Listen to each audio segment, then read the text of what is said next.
Hello, Year Threes. We're going to read chapter 24 today, The Laws of Motion. It's a bit of a longer chapter, so we'll do it in two parts. Ahoy down there! Susie looked up into the face and moustache of Stonker and realised that her desperate flight had taken her exactly where she needed to be. The Belle de Loin stood over her, steaming and ready for action. A noise behind her made her turn, and over the heads of the stampeding trolls she saw the statues advancing up the platform towards them. "Remember to keep me hidden," Frederick hissed as she scrambled up the ladder, "for my sake and theirs." Susie didn't need telling twice, and buried Frederick deep into her pocket. She wasn't about to let anyone else suffer the consequences of what she had done. "What took you so long?" said Stonker as she reached the gangway. "Where's the postmaster? And can someone please tell me what the blazes is going on?" "It's an attack," she said. "We have to get out of here." Stonker started at the sight of the approaching statue and bundled her into the cab, slamming the door shut behind them. Ursel had stuck her head out of one of the side windows and was watching the unfolding drama with obvious alarm. "Unc!" Ursel backed into the middle of the cab, but her warning came too late as the terrible face of the statue rose into view, blotting out the light. The Belle de Loin creaked and leaned to one side as the stone figure smashed the window into fragments with one blow of its fist. Susie threw herself to the ground to avoid the flying glass, but there was nowhere to hide. The statue let out a bellow of triumph as loud as a foghorn. Its lips didn't move. It had no throat or lungs to draw breath, but the cry kept coming, and Susie thought it would drive her mad. The thing had found its prey. It was calling its fellows.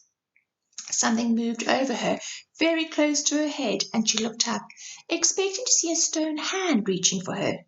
Instead, she saw Ursel. The bear reached into the firebox and plucked out a burning banana.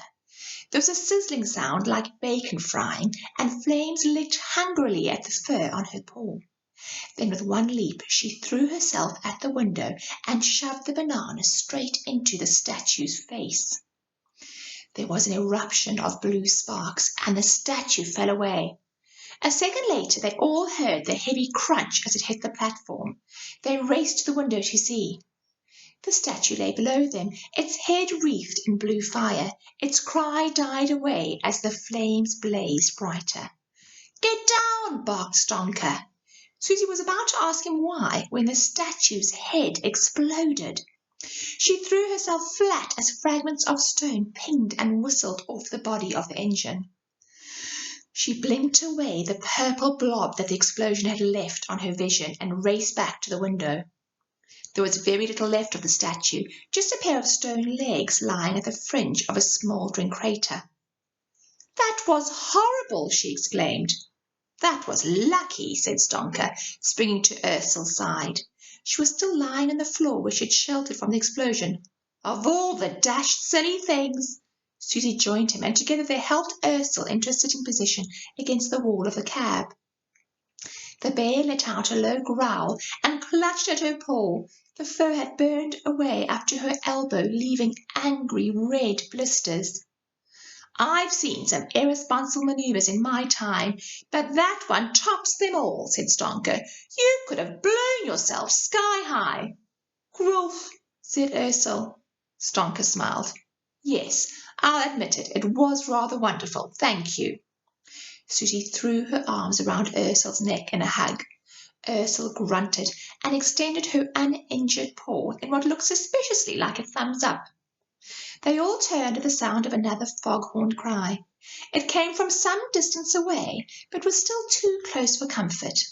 Another cry went up, and another, until the city seemed to throb with them.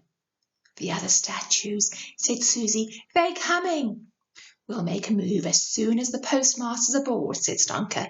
"Why isn't he with you?" The weight of Susie's grief came crashing back, squeezing the breath from her. She tried to speak, but her voice broke in her throat, and she had to choke back a fresh rush of tears. "He's gone." "What do you mean gone?" said Stonker. "Gone where?" She took off Wilmot's battered postmaster cap and showed it to him. It was Crepuscular, she said thickly. He tried to stop her hurting me. He got in the way, and she... Her voice trailed off into silence. Crepuscular. Stonker's voice had dropped to a whisper. Is that old witch behind all this? Ursel growled deep within her huge frame. It's my fault, said Susie. I stole the package that I was supposed to deliver to her.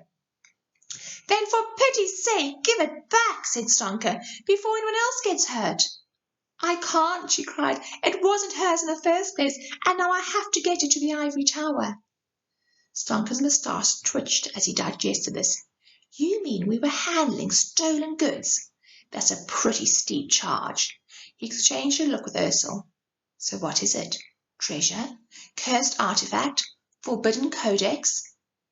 It's secret, she said, and cringed a little at the sharp looks they both turned on her. I'm sorry, but it's better if you don't know. I told Wilmot because I thought that he could help me, and instead it just got him...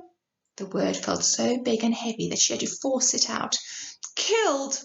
Saying it made it real, and for the first time since stepping aboard the express, Susie wished that she had stayed at home and let Fletch scramble her memories, because she didn't want to remember this moment at all.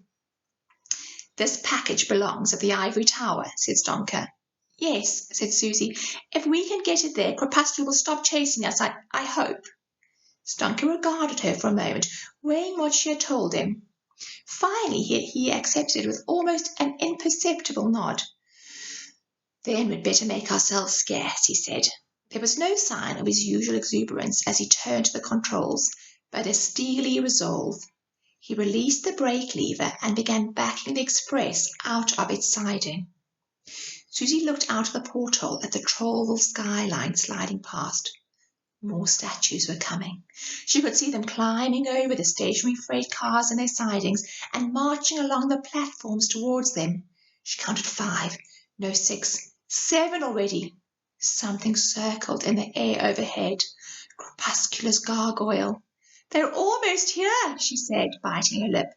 And we're almost there, said Stonker. Let's give them a run for their money. Shall we?